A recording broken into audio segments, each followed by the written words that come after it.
Olá, estamos de volta com o Senado agora. A comissão mista que analisa a MP do futebol aprovou hoje o relatório do deputado Otávio Leite. A matéria trata do refinanciamento das dívidas dos clubes e cria a Lei de Responsabilidade Fiscal do Esporte. A MP do futebol foi aprovada em uma reunião que durou 4 minutos. A rapidez da votação, que já havia sido adiada por 5 vezes, gerou protestos. Nossa assessoria toda aqui, 9 horas.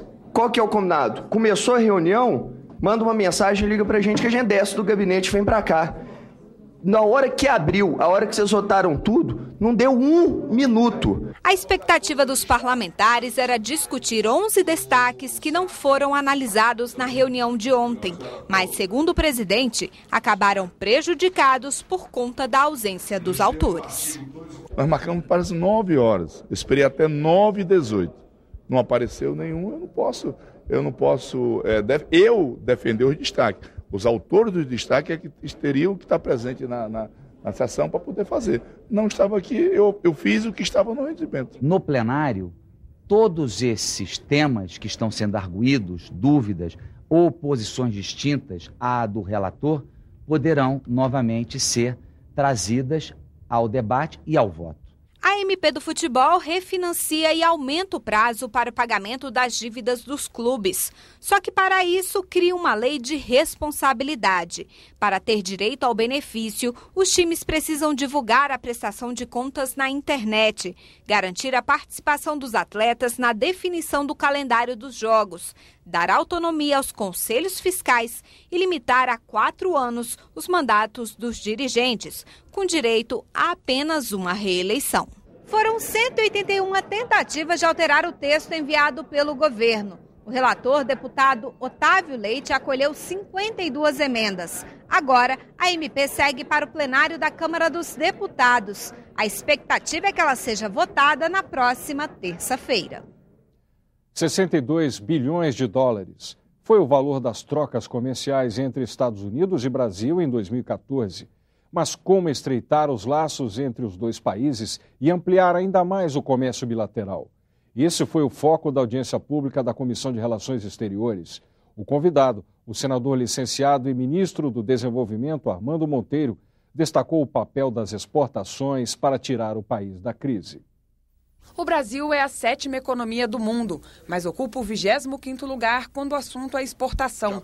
Para o ministro Armando Monteiro, uma das formas de voltar a crescer é apostar no comércio exterior. Se nós não apostarmos no canal do comércio exterior, o Brasil estará condenado a uma situação não apenas de isolamento econômico, mas o Brasil vai assistir uma perda progressiva de espaço da indústria no próprio mercado doméstico. É por isso que o Brasil trabalha para fortalecer as relações comerciais com os Estados Unidos. Além de segundo maior parceiro comercial do Brasil, os norte-americanos são o principal destino dos manufaturados aqui produzidos. Para o ministro, a venda de bens de alto valor agregado deve orientar o comércio exterior brasileiro.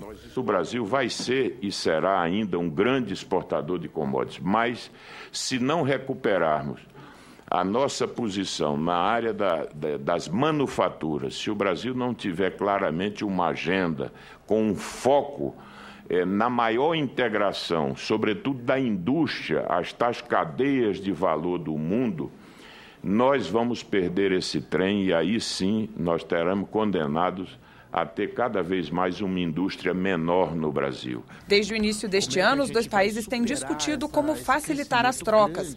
Mas os senadores questionaram por que o acordo de livre comércio ainda não saiu do papel. O que nos impede? À semelhança de outras nações sul-americanas, latino-americanas, de termos um acordo bilateral pleno com os Estados Unidos da América. Nós estamos amarrados a um bloco que mais tem atrapalhado do que ajudado o Brasil. Com os Estados Unidos nós temos muito a fazer, mesmo sem um acordo de livre comércio ainda. Há uma semana da visita da presidente Dilma Rousseff aos Estados Unidos, os senadores da Comissão de Relações Exteriores aprovaram no início da reunião 3 acordos bilaterais com aquele país. Um deles trata de medidas de segurança para a proteção de informações militares sigilosas. Outro valida o acordo sobre cooperação em matéria de defesa assinado em 2010. O terceiro prevê a troca de informações sobre movimentações financeiras de cidadãos brasileiros em instituições estabelecidas nos Estados Unidos e vice-versa. As matérias ainda precisam ser aprovadas pelo plenário. As ações do governo federal para a fixação do homem no campo e o fortalecimento da agricultura familiar foram tema de audiência pública na Comissão de Agricultura. 1,5 milhão de jovens abandonaram o meio rural brasileiro entre os anos 2000 e 2010 em busca de oportunidades nas cidades. E 75% dos trabalhadores rurais brasileiros são agricultores familiares. Os dados são do Censo Agropecuário de 2006. Pouco mais de 12 milhões de ocupações, né, no nosso campo brasileiro, quer dizer, é uma capacidade que a agricultura familiar tem, que é essa de geração de empregos, e uma forte presença na produção de alimentos, quase 90% da mandioca, 70% do feijão, quase 50% do milho. O representante do Ministério da Agricultura apresentou casos de êxito da extensão rural no incremento da renda dos pequenos produtores. Nós conseguimos, do mesmo animal, no mesmo período de ordenha, aumentar 30% da produção, sem mexer em absolutamente nada, a não ser no trato animal e no manejo. Os técnicos hoje, César, eles estão assim, muito atarefados para lidar com crédito, sabe, com o crédito, com a questão do... E sobra pouco tempo para eles se dedicarem na técnica do plantio, de como fazer. O representante do INCRA trouxe o mapeamento dos acampamentos de sem terras em todo o país e das possibilidades para novos assentamentos. Nós temos aproximadamente 120 mil famílias acampadas esperando por terra, e os pontinhos verdes são as possibilidades de aquisição de áreas para novos assentamentos. Os contrastes entre a agricultura familiar e o modelo do agronegócio foram destacados pelo representante da CONTAG. Nos preocupa muito um sistema que cada vez mais a tecnologia ela é boa, mas na forma da concepção está sendo colocada, ela traz consigo o esvaziamento do campo brasileiro. De um outro lado, nós temos aqui um projeto que é a agroecologia, que nós temos uma diversidade de alimentos, sobretudo um equilíbrio entre a fauna e a flora, o homem, a floresta. Do ponto de vista desta comissão, que é de agricultura e reforma agrária, nós entendemos aqui que não são incompatíveis os dois níveis de produção. Há um grande êxito rural, e a nossa preocupação da comissão da agricultura é justamente a gente contribuir nesse debate para que o homem do campo possa efetivamente usufruir dessas políticas públicas que saem daqui de Brasília, mas que por vezes acabam não chegando no campo. E o Senado pode contribuir muito para isso com esse debate. Escolas do Brasil vão usar documentário da TV Senado para ensinar sobre a ditadura militar. O filme Em Busca da Verdade foi lançado em audiência pública promovida pela Comissão de Direitos Humanos. Uma cena que eu nunca vou esquecer, levar os meus dois filhos para dentro da sala de tortura, porque eu não sabia o que fazer. Aí o bicho pegou. E eles começaram a prender gente pra caramba, matar gente pra caramba. O que realmente aconteceu durante a ditadura. Para chegar a uma resposta, a Comissão Nacional da Verdade e as comissões estaduais, entre 2012 e 2014, fizeram uma investigação aprofundada com os personagens que viveram os anos de chumbo no Brasil.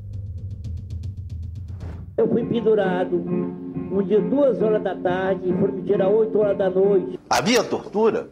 Eu digo que institucionalmente, não. O exercício da memória aqui no Brasil em relação ao período ditatorial é um exercício muito difícil, penoso, porque encontra obstáculos institucionais até hoje. Infelizmente, o Estado brasileiro, o Estado democrático brasileiro, insiste em não responder. As principais revelações da Comissão Nacional da Verdade foram reunidas no documentário Em Busca da Verdade, da TV Senado. Elas mostram como funcionou a estrutura de repressão no país, como o regime militar foi financiado por empresas públicas e privadas e como a tortura foi usada pelo Estado.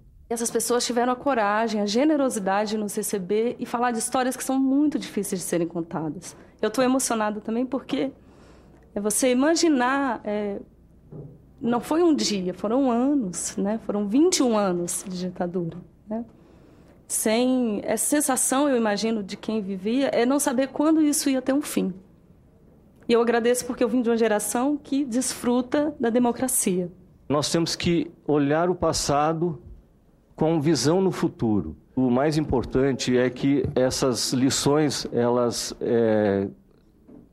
sejam aprendidas e assimiladas para que o futuro, ou num futuro, nunca mais isso aconteça no país. Defensores dos direitos humanos se reuniram para o lançamento do documentário numa audiência pública promovida pela Comissão de Direitos Humanos do Senado.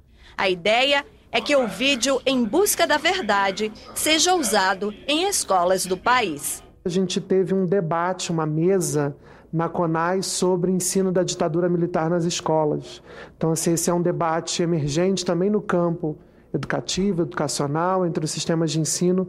Então, acho que esse conteúdo chega em boa hora para a gente instrumentalizar os nossos professores a estar tratando sobre esse tema nas escolas. Trazer a educação de direitos humanos e principalmente sobre o que aconteceu na ditadura militar para as próprias Forças Armadas. O compromisso nosso aqui da comissão é continuar insistindo para que a gente possa revelar para o conjunto da sociedade brasileira todo o drama vivido e que continua a ser vivido por familiares dos desaparecidos e também insistir com as Forças Armadas para que reconheçam e debatam internamente e que haja modificação no processo de formação dos nossos militares. O documentário Em Busca da Verdade estreia neste sábado às 9h30 da noite aqui na TV Senado. A comitiva de senadores que está na Venezuela cumpriu a agenda durante toda a manhã desta quinta-feira. Os parlamentares visitaram o Comitê de Vítimas da Guarimbas. A repórter Glauciane Lara tem mais informações direto de Caracas. A primeira agenda em Caracas foi com 3 integrantes do Comitê de Vítimas das Guarimbas, barricadas montadas durante os protestos contra o governo venezuelano no ano passado. Tenente da Guarda Nacional, Velásquez contou aos senadores que o marido foi baleado quando resgatava um ferido. Ele também era da Guarda Nacional e é um dos 43 mortos nos protestos, que deixaram mais de 1.000 feridos. Desirê Cabreira trabalhava no Ministério da Habitação quando o prédio foi atacado por manifestantes. Ela explicou que o comitê foi criado para desfazer o discurso de que os mortos eram os estudantes autores dos protestos. Segundo Desirê, eram trabalhadores comuns. O comitê responsabiliza a oposição, liderada por Leopoldo Lopes, pela onda de violência, mas pede que todos os responsáveis sejam punidos, dos dois lados, de forma imparcial. Os senadores fizeram perguntas, mas não comentaram as declarações e convidaram os integrantes do comitê para visitar o Brasil. De lá, eles seguiram para uma visita à sede do Partido Voluntad Popular, onde se encontram com as mulheres dos líderes da oposição presos. Glauciane Lara, de Caracas, na Venezuela, para a TV Senado.